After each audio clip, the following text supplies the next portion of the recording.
Thanks so much for joining us on the Politics Hub. Now, you're basically in charge of helping build this closer relationship with Europe. We know what you don't want: single market, customs union, free movement. What do you want? Well, firstly, it's great to be joining you here from a very successful European Political Community Summit, where I think the EPC leaves this event strengthened. And I think what you've seen today is Britain actually resetting its relationship with our European friends and allies. And first and foremost, we do want to have a constructive partnership with those European friends and allies. And already you've seen that happening in the course of this summit, and indeed in the conversations there have been with European leaders, happening between members of the government and their counterparts, was happening at the NATO summit in Washington, DC last week. And you've seen here as well a very strong commitment to international law. Our commitment to being members of the European Convention on Human Rights. We're here at the birthplace of Winston Churchill, who of course was an architect of the European Convention on Human Rights. And what we are saying to European friends and partners is that we are a government committed to international law and committed to Britain standing tall on the world stage. And you can already see that in action today. It's great to hear you saying you're committed to Britain standing tall on the world stage, and you know it's lovely to see the pictures of everyone looking happy. But I guess tone is one thing and kind of concrete delivery is another. Can you give us kind of one thing that's actually going to be delivered after this meeting? Right, well, let me just first of all deal with the announcements we've just heard the Prime Minister make on dealing with illegal migration, new partnerships with Slovakia and Slovenia, investment of £84 million in tackling illegal migration at source in Africa and the Middle East, which are just two examples, sending National Crime Agency officers to Europol for that closer cooperation with the EU so that we can smash the criminal smuggler gangs. All those things the Prime Minister has just spoken about at the closing press conference here at Blenheim. But I should also say that going forward, of course, I've met my interlocutor in Brussels, Maros Sefcovic, leading on the relationship with the European Union. We will be looking going forward to negotiate a reset, whether that is in terms of a security pact, so important and of mutual benefit to the UK and the EU, law enforcement cooperation, again, to smash the criminal smuggler gangs, to tackle serious and organised crime, and of course to tear down barriers to trade as well. All these things are of mutual benefit to the UK and the EU, and I'm very proud the Prime Minister has asked me to lead on this work going forward.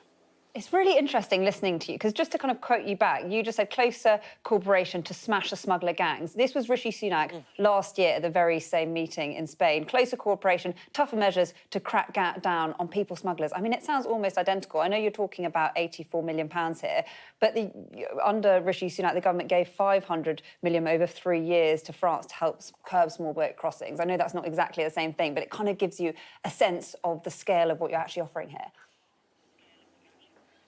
No, it's not the same. We've scrapped the Rwanda gimmick upon which the previous government had wasted hundreds of millions of pounds. We've committed to the European Convention. I'm just saying, sorry, you're talking about what you're getting rid of, not what you're doing.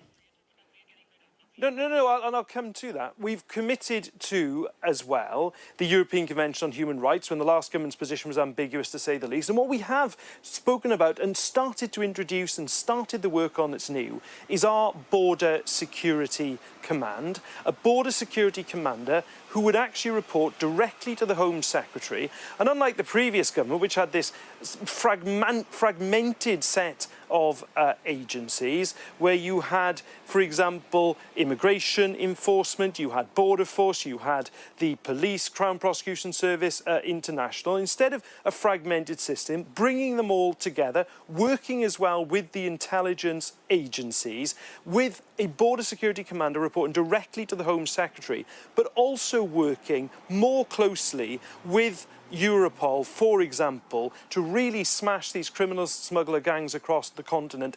That is very different from the last government's approach, and it's work we've already began in the first 2 weeks of this government's existence.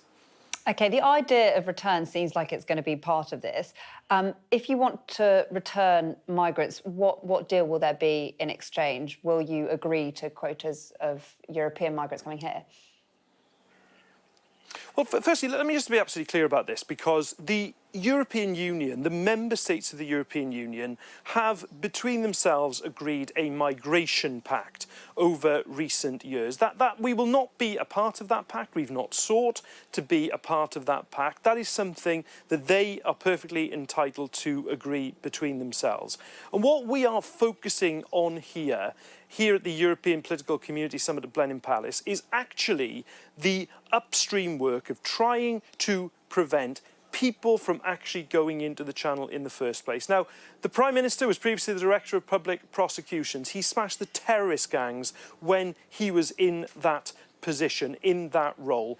And we will be not just creating that border security commander, but also giving additional powers to our law enforcement agencies that are akin to anti-terror powers to tackle people smugglers. It's there that the focus of this summit has been today. And the conversations have been very productive, and what we've had to say has been, I have to say, warmly welcomed in the conversations that we've had. And that cooperation, that deepened cooperation, is one of the things that has been a real positive of this European Political Community Summit. And I guess, you know, it sounds like you're pretty convinced that this is going to work. How are we going to judge success? Because you're not setting any targets at all. I mean, can you say that you think you will get the number of small boat crossings down by the next Parliament? No, what we will try to do is to begin this work immediately. I think most people would accept that we've inherited a pretty dire situation with the numbers of people in those small boats risking their lives across the Channel. We will start that work immediately. Of course, one person risking their lives in those very dangerous waters. Sorry, it's not really answering my question, because how are we actually going to know how are we going to measure success? How are we going to know if what you've said is worked? Do you have any target whatsoever?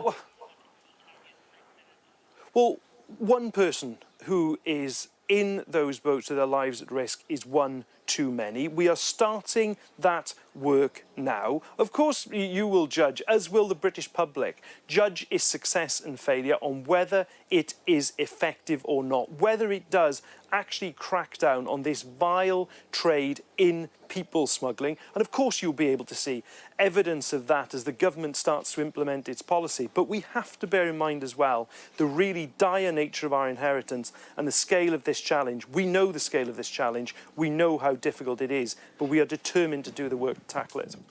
OK, let's move on from migration, because something that I'm sure was looming over this summit is the US election and the potential of Donald Trump being back in the White House. Is that something that was talked on, I guess, at least on the sidelines of this?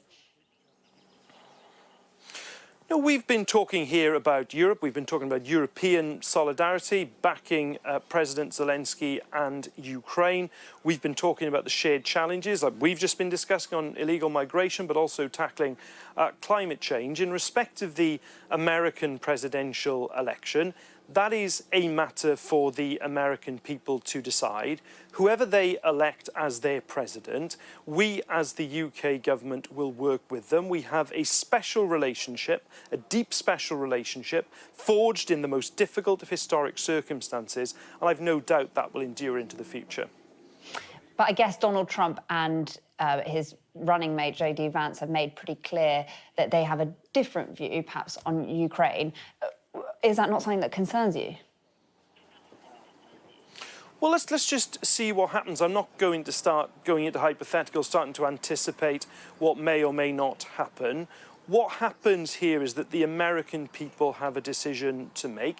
They make that decision. We will respect that decision. We will always act in the UK's national interest and work with whoever is the president of the United States, because that is what is in Britain's national interest, and that is precisely what this government will do. OK, Nick Thomas-Symonds, thank you so much for joining us.